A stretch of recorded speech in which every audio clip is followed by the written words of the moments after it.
this? Oh, no, this is my Miami Heat championship jacket. Yeah. Oh, we're talking about the Bulls. Oh, well, I might as well keep it on. It's already on me. Let's just talk about The Last Dance.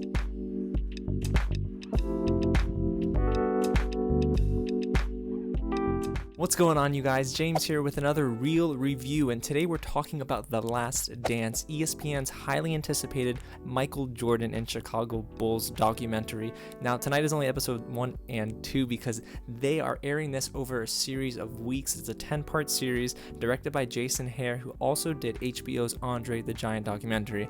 Now, before I dive into episode 1 and 2, if this is your first time here at the channel, welcome to Real James. Now, if you're wondering who that is, that's me, and I love talking all about movies and TV shows and sports. So if you like what you hear and what you see, go ahead and hit the big red button below and subscribe to the channel, and don't forget to tap on the bell right next to it just to stay up to date with anything new. You guys, yes, the channel has reached a very important milestone. I'm about to jump out of my seat, but I will give you guys some details this week on a very important celebratory live stream. It'll be a little Q&A session. Check out Real James on Twitter, Instagram, and Facebook for the latest updates. I promise we're dropping those details very soon. So I love you guys. Thank you for your support, and please keep liking these videos, share it with your friends, and in the comments below, let me know what you think about this documentary, and are you a Bulls fan or not?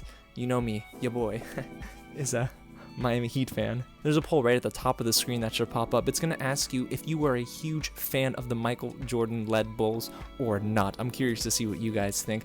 So let's waste no more time and just hop right into episode 1 and 2 of The Last Dance. Now, if you're unfamiliar with director Jason Hehir, like I mentioned, he did HBO's Andre the Giant, so he's got some experience in this documentary world of sports, and he also has very exclusive footage that not many people have seen of the 97-98 Chicago Bulls season. It was the last season of their second three-peat. So there's a great mixture of archival material and this unseen footage. I love it. So why don't we just jump into what I absolutely loved about episode 1 and 2. And to be fair with you guys, they're both very different in tone. One is more flashy and one is more substance. Episode 1 is very much nostalgia for those who grew up loving Chicago or grew up loving the Bulls and Michael Jordan. They go through all the championships. It's very flashy, lots of highlight reels.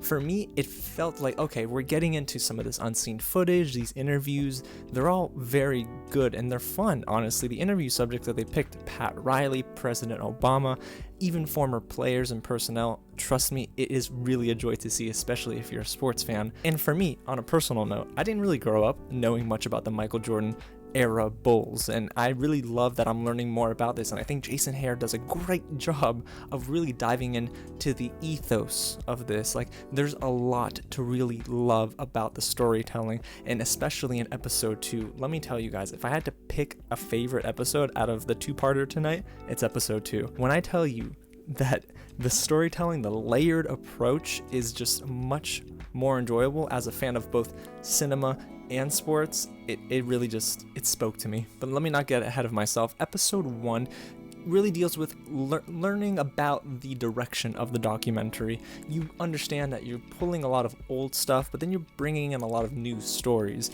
and I really like that approach. The only problem I had is that I found all of the negatives in this two-parter in episode 1. See, when we get into the Michael Jordan University of North Carolina years where he played his college ball, it was a little boring in a sense. I feel like you were riding a high and then it came down to a lull. There was no in between, and the music was a little generic, the pacing was thrown off. I felt like the train kind of stopped. But eventually the wheels started churning again and you get into the groove of things, and that's what I love about this documentary.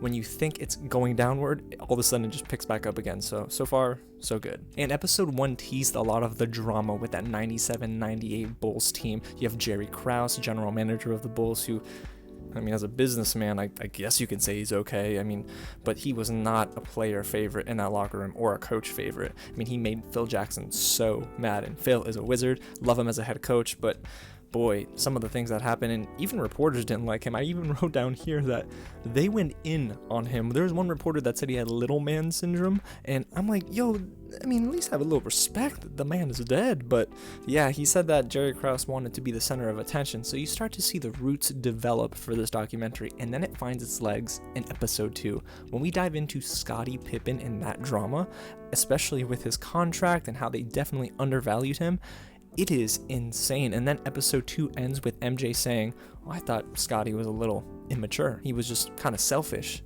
I thought to myself, bro, it's a little hot in here. Oh my goodness gracious, yeah, okay, this is getting really intense, and I love that about these documentaries. The glitz, the glamour, they won 6 championships. We know that happened, but what happened behind the scenes? How did this all materialize? And I absolutely think Jason Hehir did a great job with storytelling. For me, personally, as someone who does fall in love with sports stories, episode 2 is the episode. If this is exactly how the documentary is going to be moving forward, I think we're in for a real treat. And what's exceptional is just looking back on Michael Jordan's work ethic. Now, I grew up with Dwayne Wade and that Miami Heat team. That's my squad, okay? When I first started playing basketball, I wanted the D-Wade Converse, and I got them, and it made me better. Maybe I had the most rebounds and had a decent 15-point game. You know, your boy was a little bit of a baller. But looking back on how some of these players looked up to Michael Jordan, it makes sense. His work ethic is insane, and some of these practice shots, like I'm telling you, he treated practice like a game. And I love that this material that they're pulling, these different bits of archival footage and photographs, it really makes for a very intriguing story. So I think that Jason Hehir, again, is just really hitting the mark, and it's really firing on all cylinders in the second episode. So if you're a sucker for drama, sports stories, and you really want to see a little bit more about Michael Jordan and that Chicago Bulls-led team, this is for you. I just love that this documentary is starting to get into some deeper material. I cannot wait for the Dennis Rodman episode if they do it, and I heard that the Detroit Pistons episode is coming next week as well.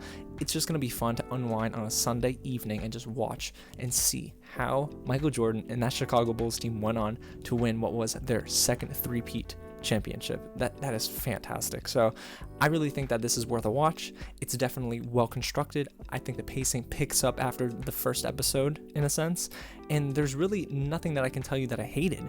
Now, there is a big question that's like looming over my mind. It's that this is a 10-part series, right? They're 10 one-hour episodes. It's focusing on a single season. So are we gonna really have legs like we did in episode 2, or are we gonna start to get tired of this after a while? I don't think that'll happen after seeing episode 2, but I'm really curious to see what you guys think. So tell me in the comments below if you think that this documentary is great, and if it's not, tell me why you think so as well.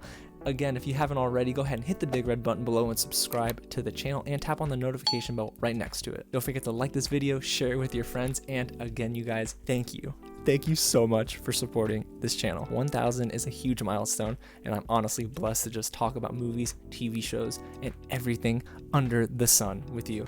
So thank you guys. I love you so much. And again, don't forget to check out It's Real James on social media, because trust me, we're going to have a nice Q&A this week. This live stream is going to be fantastic. So again, thank you guys for watching, and I'll catch you at the next screening. No, I'm not lying. This is the actual championship. Look at this. You see this? Larry O'Brien trophy? Let's go.